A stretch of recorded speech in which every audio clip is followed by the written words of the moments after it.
I told you I would hit you guys with this. Remember when I did the file box? The lesson on the file box, Finisher's file folder system? So remember that? So I said there would be a file and a lot of you would be empty. It was called your will. We're going to go through the things you need to protect you, your family. Number one, you need a money airbag. That's that emergency account that I showed you in the first lesson. You need to have a will or living trust. You need to make sure you're properly insured. So let's go to build your emergency account. You need to have 3 to 24 months of expenses set aside for emergency purposes.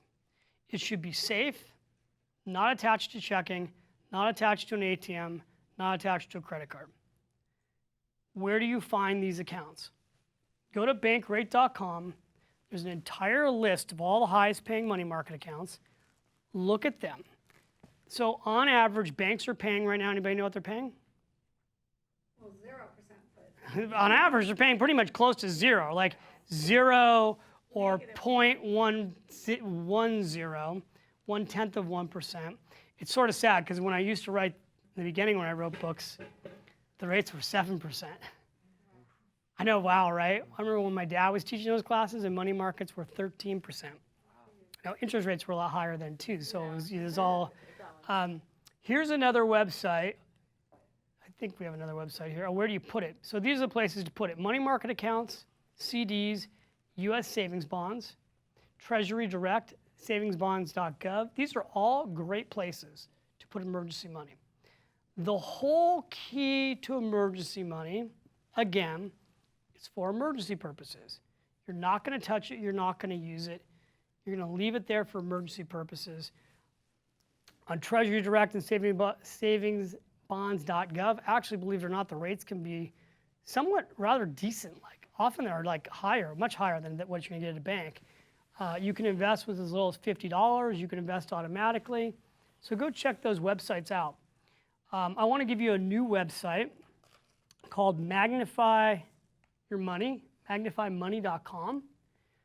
This is a new player. I was very, very impressed with this website. It's, like with Bankrate, you've got all the articles. This is a new website specifically focused on comparing rates. So you can go onto a website like Magnify Your Money. You can look at all the different rates. How would I select a money market account? It's not necessarily that you have to have first of all, the highest rates are 1% to 1.10 right now. So the difference between a bank account and the highest paying money market account is 100 times difference. It's 1%. But you can go in here and you can run the numbers and they'll quickly show you, like, if I have this much money and I'm getting this, and I switch it over here, how much more is it a year? And you can see the difference. And if you have a bunch of money sitting in an emergency account, it's a pretty big difference. Don't just choose some random high-paying account, though. So there's a lot of these accounts that have got a 1% rate, and you're going to look at it, and you're going to recognize the financial service company. Like Goldman Sachs, for example, has believe it or not, Goldman Sachs now has an online savings account. They just got into the retail business. How many of you have heard of Goldman Sachs? Can you believe they have an online savings account? It's paying over 1%. If I'm going to open an online savings account, I'm going to give my money to Goldman Sachs as an example over some little rinky-dink firm I've never heard of. So when you look at the list, if you recognize the firm and it's a big bank or a big online service company, I'm going to use that over somebody I've never heard of and God knows where. And then I want to check and see if it's insured. Okay, so then you need a will. Now you need a will. You need to have a healthcare directive. This is what goes into your wills. Financial power of attorney, executor documents, and final arrangements. Nobody likes to talk about wills. Everybody needs one. You guys all need wills. You just do. Especially if you're married, especially if you have kids. People always say, well, if I died. It's not really kind of if. Like I'm a positive guy here. 75%, they always say glass is 75% full here. But it's not if, right? It's just when. So get a will done. Keep it updated. Sorry, on that, isn't a trust better because it's a tax benefit? Trusts have nothing to do with taxes. Trusts have to do with privacy. And it depends. So I actually say have a will or living trust. See up here, have a will or living trust. it depends on the state because states have different rules. In general, do a living trust, but like I live in New York City and attorneys don't do living trusts. I came from California, I had a living trust set up. The living trust is what's called an irrevocable living trust, by the way. Really important thing when you do an irrevocable living trust. If you don't place your documents, your investment accounts, in the irrevocable living trust, then your investments are actually not in the irrevocable living trust. So people go and they spend a year getting an irrevocable living trust created, then they never bring the paperwork into their financial service company, and then none of the assets actually go in the irrevocable living trust. The whole point of an irrevocable living trust is that you actually avoid probate. You don't end up having to go through the court system to deal with your state issues, which is very valuable. You can save a lot of money, and also it's not public. Proper beneficiaries, obviously that's key.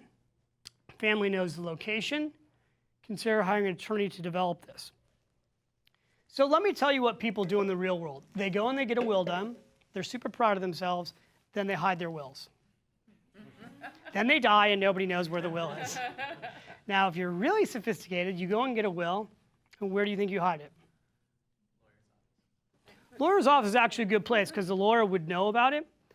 There's nothing wrong, like I've got my wills at my attorney's office. I also have one in the house. But people take their wills, believe it or not, especially older people, not the millennials, but the older people, are taking their wills and they put them in a safe deposit box. And they got a key. And then they hide the key. And now that thing is really hidden. All right, so you got to let somebody that you trust know where those documents are. And it's really like serious.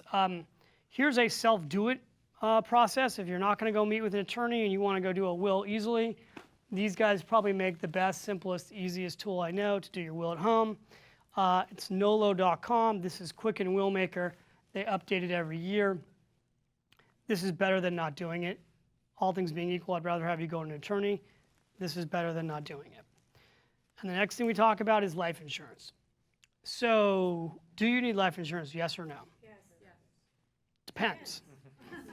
If you are single and you don't have any dependents, then unless you're dying to leave money to somebody, get it, dying to leave money to somebody? You don't need insurance. So I'm not a big believer that insurance typically is an investment. I think that like 90% of the time, life insurance is a protection plan. You are buying life insurance to protect your family in case you die early. So the beauty is that if you have dependents and you have debts and you want a protection plan for your family, you can go out and buy term level life insurance. And you can buy it cheap. It's never been less expensive to buy term life insurance. So what term life insurance is you buy a policy, it goes out 10 years or 20 years or 30 years. Typically you want 20 years or more. You're usually buying it when you've had kids. And you want to make sure if something happens to you and you die early, that your children are protected, that your wife or your husband are protected to take care of the kids while you passed away. You can buy a term policy now, like up to $1 million for like $100 a month, depending on your age. Some cases it's even less expensive than that. Here are some websites you can go to look for insurance: SureQuote, AccuQuote, SelectQuote. There's so many of these websites. There are so many places today to buy term insurance inexpensively online. This is like a no-brainer. I mean, I want to go through the cost of insurance here. I said life insurance has never been cheaper. 35-year-old healthy man can purchase $500,000 on a 20-year policy for $34 a month. So like Latte Factor, that's like every 2 days don't have coffee, right? Or every 3 days don't have, it's 10 no, it's not even 10. It's like 7 cups of coffee, right? Yeah, no, it's like 6 cups of coffee without tip. It's 5 cups of coffee. It's 5 coffees to protect your family. I talked about this in Smart Couples Finish Rich. This is an old email and picture, but this came from Stephanie Russell. She sent this to me. She read Smart Couples Finish Rich. Her husband unfortunately passed away young. Those are her 2 kids.